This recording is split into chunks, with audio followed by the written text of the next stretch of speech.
So, welcome back to Two Spanners Piston Broke with Matt and Jim, and I'm here at home with an empty garage. So we're having a little bit of building work done here at Piston Broke's UK headquarters. So Rosie's gone off for summer vacation. We've sent her up to stay with my father-in-law John, so she's up on the Wirral near Liverpool, and he's enjoying the sunshine, the great weather we've been having here, taking her out for lots of trips out with the roof down for ice cream and so on. So he's very jealous that he's getting to be the one to use her, but it's glad that she's getting some use. We've badgered him into doing a couple of little videos for us to see how he's getting on. So stay tuned and watch this space. Don't forget to check out our merch on T-Mill. I've got some really good deals on there for some Piston Broke merch that have been lovingly crafted by Matt, and you'll be really kind of helping to help the channel out. So do that, and don't forget to stay tuned for the next in our series of 10-minute workshop fixes. Hello, this is a short video for Two Spanners Piston Broke. My name is John, and I'm Jim's father-in-law. You'll have seen Jim working on our 1970s MGB, Rosie, and for the past 2 or 3 weeks, Rosie has been with me up in the Wirral, and it's been great fun taking her out in this glorious summer weather.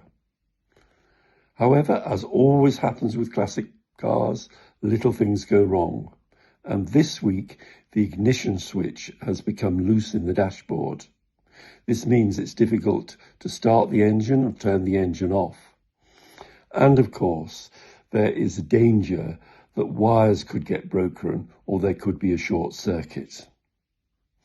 So in a moment, I will take you to the car, show you the problem, and go through how I have solved this.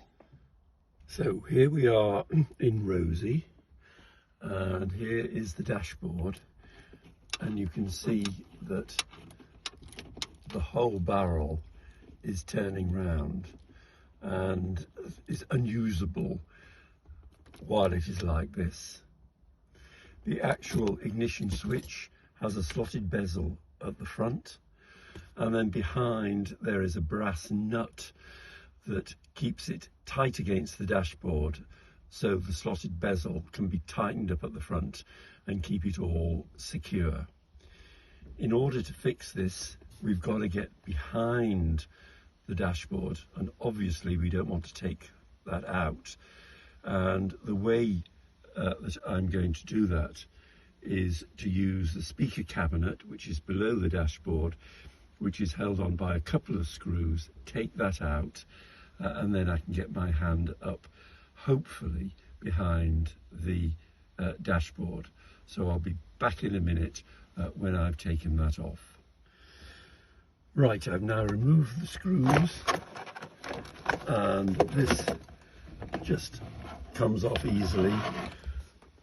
The screws are just at the side. I think there should be 4, but in this instant there were only 2 securing it. And then behind the speaker cabinet, you can get your hand up behind the dashboard right on to the ignition switch. So undoing the bezel completely,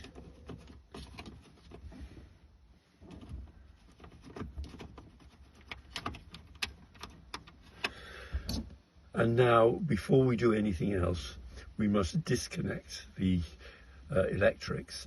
Unfortunately with Rosie there's a cutout, so that is switched off, and there is no live current going to the dashboard at all. If you don't have a cutout, then you'd have to disconnect the battery. So here is the switch, and you can see the brass nut behind, which needs tightening up and bringing forward. Now there are 2 ways we could do that. We could pull the switch out completely, but I'm rather worried doing that in case I damage any of the wires. So what I have done is just put a small screwdriver through the hole there and jiggle the nut forward, and that was very easy to do. So it's in the right position to put the switch back in place. So I'll just do that and then be back with you. Right, the switch is now back in. I've tightened the bezel using a screwdriver, a flat-ended screwdriver. You can get a special tool to do that, but it costs about £25. And if you're careful, you can do it with a screwdriver. If you're worried at all, you could put tape around it just to make sure you don't scratch the dashboard. And now that it's in and tightened up, I can put the key in, I can turn it, and I could easily start the engine once I've activated the cutout.